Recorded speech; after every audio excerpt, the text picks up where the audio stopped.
আসসালামু আলাইকুম সম্মানিত ভিউয়ার্স, দেশ এবং দেশের বাইরে যে যেখান থেকে আমার ভিডিওটি দেখেছেন সকলকে জানাই অসংখ্য ধন্যবাদ।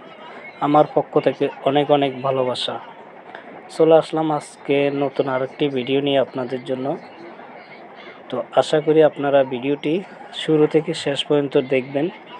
একসেপ্ট না করলেই ভিডিওটি ভালো হবে, কেননা আমি কি বলছি না বলছি আপনারা হয়তো কিছুটা বুঝবেন না।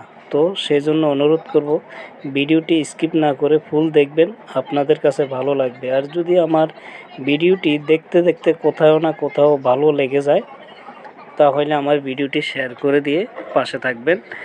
পাশে থাকা বেল আইকনটি অন করে দিয়ে অপেক্ষায় থাকবেন নতুন নতুন ভিডিও পাওয়ার জন্য। ইনশাল্লাহ আমি সব সময় আপনাদের জন্য নতুন নতুন ভিডিও নিয়ে আসার জন্য চেষ্টা করব। তো বলতে চাইছিলাম, আমরা যারা রড মিস্ত্রি আছি বা বিল্ডিংয়ের কাজ করি, রাজমিস্ত্রি কন, রড মিস্ত্রি কন, সবাই যারা আমরা এই ডিপার্টমেন্টে কাজ করি, অথচ কাজ করার সময় কাজ করতে থাকি এক সময় দেখা গেছে কোম্পানির কাছে, কন্ট্রাক্টর কাছে অনেক টাকা পয়সা আমরা হয়তো পাওনা হয়ে যায় বা পাওনা থাকি।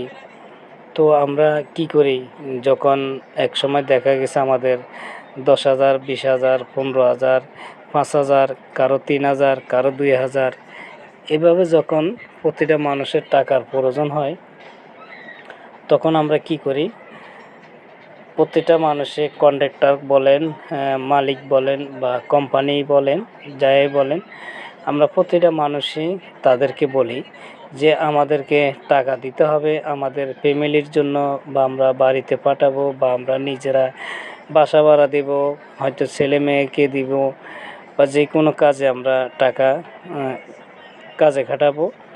তো আমরা যখন যে কোনো কোম্পানি বলেন, যে কোনো কন্ট্রাক্টর বলেন, আমরা যখন টাকা চাই ওদের কাছে, তখন টাকা থাকে না।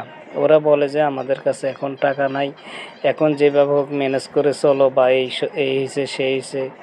কিন্তু দেখেন, আমাদের টাকাটা না দিয়ে ওরা কি করে, লক্ষ লক্ষ টাকা খরচ করে, বা লাখ লাখ টাকা খরচ করে, কোটি কোটি টাকা খরচ করে, আমাদের টাকা না দিয়ে লক্ষ লক্ষ টাকা খরচ করে যখন বলে যে সিমেন্ট লাগবে ওরা আনতে পারবে, যখন বলে যে আপনার সাইডে রড লাগবে ওরা আনতে পারবে, যখন বলবে যে আপনার সাইডে বালু লাগবে ওরা আনতে পারবে, যখন বলবে যে আপনার সাইডে ইট লাগবে আনতে পারবে, যখনই যার কিছুই বলেন, ইট, বালু, সিমেন্ট, রড যাই বলেন, ওরা তখন কিন্তু ওদের কাছে ওইটা বাজা থাকে না।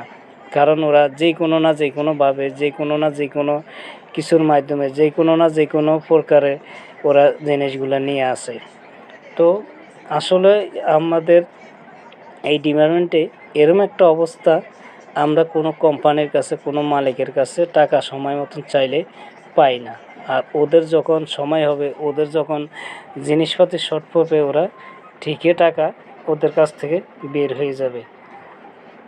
তো আশা করি আমার কথাটি আপনাদের ভালো লাগছে। আল্লাহ হাফেজ সবাইকে।